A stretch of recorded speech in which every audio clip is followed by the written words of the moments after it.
The Korean Peninsula, a land steeped in ancient history and vibrant culture, bears the scars of a division that has lasted over 7 decades.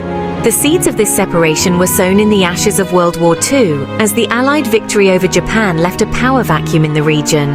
The Korean Peninsula, previously under Japanese rule, was divided along the 38th parallel, with Soviet forces administering the north and US forces administering the south. This division, initially intended as a temporary measure, solidified into 2 separate states with the outbreak of the Korean War in 1950. The Korean War, a brutal conflict that raged for 3 years, deepened the chasm between North and South, leaving behind a legacy of mistrust and animosity. The Armistice Agreement of 1953, while halting the fighting, failed to achieve a lasting peace, leaving the 2 Koreas technically still at war. The Demilitarized Zone, or DMZ, a heavily fortified buffer zone stretching across the peninsula, stands as a stark reminder of the enduring division. In the decades following the war, North and South Korea embarked on divergent paths. North Korea, under the iron-fisted rule of Kim Il-sung and his successors, adopted a rigid communist ideology, prioritizing military strength and self-reliance. South Korea, initially under authoritarian rule, gradually transitioned towards democracy and a market-oriented economy, emerging as a global economic powerhouse. The division of Korea, a tragedy for the Korean people, has also been a source of geopolitical tension in Northeast Asia. The 2 Koreas, each a client state of a superpower during the Cold War, became pawns in a larger global struggle. The possibility of reunification, while a distant hope for many, holds the potential to reshape the political landscape of the region and beyond. The passage of time has only served to accentuate the stark contrasts between North and South Korea. Once a unified people, sharing a common language, culture, and heritage, North and South Koreans now inhabit vastly different worlds, separated by more than just a heavily fortified border. Economically, South Korea stands as a testament to the transformative power of capitalism and globalization. From the ashes of war, South Korea has emerged as one of the world's leading economies, driven by technological innovation, export-oriented growth, and a highly skilled workforce. The streets of Seoul, the bustling capital, pulse with the energy of a modern metropolis, a stark contrast to the austere realities of life in the north. North Korea, in contrast, remains mired in poverty and isolation, its economy crippled by decades of mismanagement, international sanctions, and a militaristic focus that has diverted resources from essential needs. The majority of North Koreans endure a precarious existence, grappling with food shortages, limited access to basic necessities, and a tightly controlled society that stifles individual freedoms. Socially, the 2 Koreas have diverged just as dramatically. South Korean society is characterized by its dynamism, openness, and embrace of global trends. A vibrant democracy with a free press and a vocal civil society stands in stark contrast to the rigid authoritarianism that defines life in North Korea. South Koreans enjoy access to a wide range of information, cultural influences, and personal freedoms, while their counterparts in the North live under constant surveillance with limited exposure to the outside world. The chasm between North and South Korea is perhaps most evident in their respective political systems. South Korea, a multi-party democracy with regular elections and peaceful transfers of power, stands as a beacon of freedom in a region often marked by authoritarianism. North Korea, in contrast, remains one of the world's most repressive regimes, ruled by the Kim dynasty with an iron fist and an ideology that prioritizes self-reliance and unquestioning loyalty to the state.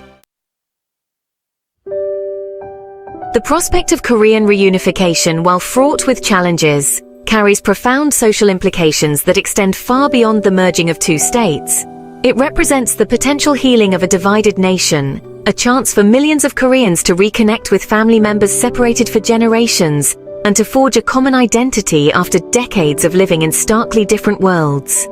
The integration of 2 societies as culturally and ideologically divergent as North and South Korea would undoubtedly be a complex and delicate process. Decades of separation have fostered distinct social norms, values, and beliefs, creating potential for misunderstanding, prejudice, and social friction. Addressing these challenges would require sensitivity, understanding, and a commitment to fostering dialogue and reconciliation. One of the most immediate and emotionally resonant impacts of reunification would be the possibility of family reunions. Millions of Koreans were separated from loved ones during the Korean War and the subsequent division, and the pain of this separation has reverberated through generations. Reunification would offer a chance for families to reunite, to rebuild broken bonds, and to share in the joy of rediscovering their shared heritage. Beyond family reunifications, reunification would also create opportunities for cultural exchange and mutual understanding. South Koreans would gain a deeper appreciation for the traditions and experiences of their northern brethren, while North Koreans would be exposed to the dynamism and openness of South Korean society. This exchange of ideas, perspectives, and experiences could foster greater empathy, tolerance, and a shared sense of national identity. However, the process of cultural integration would not be without its challenges. Differences in lifestyles, values, and expectations could lead to social tensions and require careful management to ensure a smooth and harmonious transition. Education, cultural exchange programs, and sensitivity training would be crucial in bridging the cultural divide and fostering a sense of unity and shared purpose. The economic implications of Korean reunification are complex and multifaceted, encompassing a wide range of potential costs, benefits, and long-term implications. While reunification holds the promise of unlocking significant economic potential, it also presents formidable challenges that would require careful planning, substantial investment, and a long-term perspective. One of the most immediate economic challenges would be the need to address the vast disparity in living standards between North and South Korea. The integration of North Korea's underdeveloped and isolated economy into the South's advanced market economy would require massive investments in infrastructure, education, and social welfare programs. The cost of reunification has been a subject of much debate, with estimates ranging from hundreds of billions to trillions of dollars. These costs would encompass not only infrastructure development, but also the provision of social services, healthcare, education, and job training for North Koreans, many of whom lack the skills and experience to compete in a modern market economy. However, reunification also presents significant economic opportunities. North Korea possesses untapped mineral resources, a large and relatively young workforce, and the potential for rapid economic growth if integrated effectively into the global economy. South Korean companies, with their advanced technology and manufacturing expertise, could find new markets and investment opportunities in the North, while North Korea's abundant natural resources could reduce South Korea's dependence on foreign imports. Moreover, reunification would eliminate the economic distortions and inefficiencies associated with the division, such as the costs of maintaining a heavily fortified border and the economic sanctions imposed on North Korea. A unified Korea with its enhanced economic clout and geopolitical standing could attract greater foreign investment, boost regional trade, and potentially become a major player in the global economy.